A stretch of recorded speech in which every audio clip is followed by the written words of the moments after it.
Welcome back to Bio 139 ANP2 walkthrough. This is the course syllabus and outline page, and it has your syllabus and the master schedule where it says course outline. That's all your due dates. I had to put those on each module to make it easier and more simplified for you so you don't have to continually be referring to this document. But if you're a little bit OCD like I am, print this out, put it in your folder, keep it handy so you know when everything is due in this class.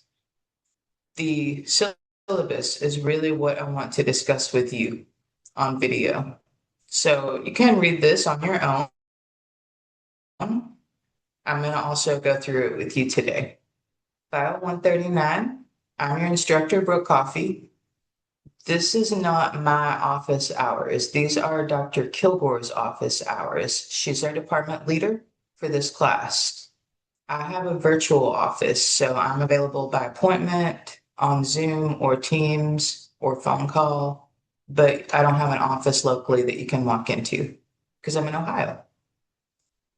The course catalog and description, you're just going to find the name of your textbook. You don't need to buy a textbook if you don't want to. Everything here is on course charge model, which means it includes all of the digital content for you. So you can just read through this. It gives a summary of what we'll be covering in this class.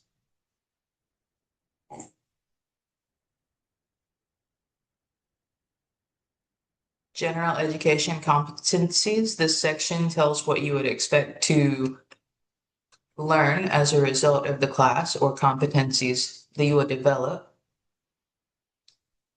Course competencies. These are more specific skills that you will develop as you complete and work through the course.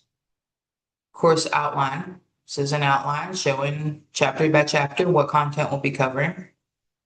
The grading criteria, this part has very specific breakdown of the point values for the assignments. A scavenger hunt worth 15 points, discussion board 10 points, and then it tells each type of assignment. There are assignments, there are quizzes, there are case histories, lab activities, lab reports, lab quizzes, unit exams, lab exams, there's a final exam.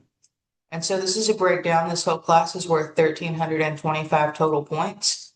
To calculate that, you're just going to type in 1,325 on your calculator times 0.9. That's how many points you're going to need for 90%. That's an A. If you type 1,325 times 0.8, that's how many points you're going to need at the minimum to get a B. This class is pretty straightforward. We use a standard 10-point grading scale. Anything below 60 is a failing grade. 60 to 69 is a D, 70 to 79 C, 80 to 89 for a B, or 90 to 100 for an A. Attendance is taken based on whether or not you log in and do your assignments. If you are late or missing assignments, I'll be reaching out to you by email. It's best if you reach out to me first and I don't have to reach out to you. So keep that in mind as we go through the class. Late assignments. Okay. The department sets the guideline for these. I'm not allowed to give late assignment privileges on a case-by-case basis. What I am allowed to do is give 3 homework passes. So you can contact me and say, hey, I missed my module exams and I need to use the homework pass to make up the module exam. Or you can email me and say, hey, I missed a lab activity or a lab exam or something of that nature or a case study. And I'll be able to 3 times throughout the term let you use a homework pass. If you use all 3 of them, there's nothing I can do beyond that to be of assistance. If you are hospitalized, if you are pregnant, if you have some sort of official documentation showing that you had a true unforeseen emergency and there was nothing you could do about it and you weren't able to contact me, which I recommend just save my number in your phone and text me if at all possible. But if it's something of that nature, let's talk about it, okay? Just email and explain what happened and we'll talk about it. But generally, you get 3 homework passes here. Withdrawal policy. This is another thing that is structured by the department.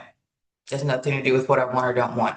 You can withdraw from this class up to midterm. If you want to withdraw after midterm, you put in the withdrawal request, and I have to check the grade book and make sure that you have attempted 80% of the assignments that have been due up to that time. So to simplify this, if we had had 10 assignments up to the request time, you would have to have attempted 8 of them and only have 2 zeros. 2 out of 10 would have zeros. So you need to complete 80% of the work before I'm allowed to process a withdrawal after midterm. And just make sure you keep that in mind as well. Academic integrity, we expect you to do your own work and be honest. The case history assignments, we ask that you use your own words unless we specifically say copy and paste from the case study or something of that nature. Don't use AI to do your case studies. Accessibility services for students with disabilities. If you need some assistance like extended test time or quiet test environment or other assistance, you need to have accessibility services coordinator email the document to me. I also can't do any adjustments directly for students without express authorization from the accessibility services team. And so down here, you'll find Amanda Van Hook, her email, her phone number. If you need to use those kinds of services, reach out to Amanda. She's going to help you out. She's going to get that over to me. You're going to get a confirmation email from me saying, hey, I did whatever the document says that you need to get done. And then procedures relating to discrimination, harassment, and sexual misconduct. These are contact points for those kinds of incidents. Academic and technical support, contact information, Starfish, safety notification alert process, non-tobacco policy, and then a statement about how we have to remain flexible in case there's another COVID or similar epidemic or pandemic. And that's it on the syllabus. So hopefully this is helpful to go over and accentuate the really important parts of it. I still recommend you read this. You need to get 100 on your syllabus quiz to move on to the assignments in this course. Okay, and then last thing on here, your master schedule. Like I said, each module says when the due dates are. This master schedule also says when the due dates are, assignment by assignment, and when it's due. So it's just a list, and it also has the point values if for some reason you need to calculate your grade. The grade book should show you how many points you've completed out of how many have been attempted when you look in your grade book as well. Okay, so as always, reach out to me, email, text, phone call, if you have any questions or concerns or need assistance.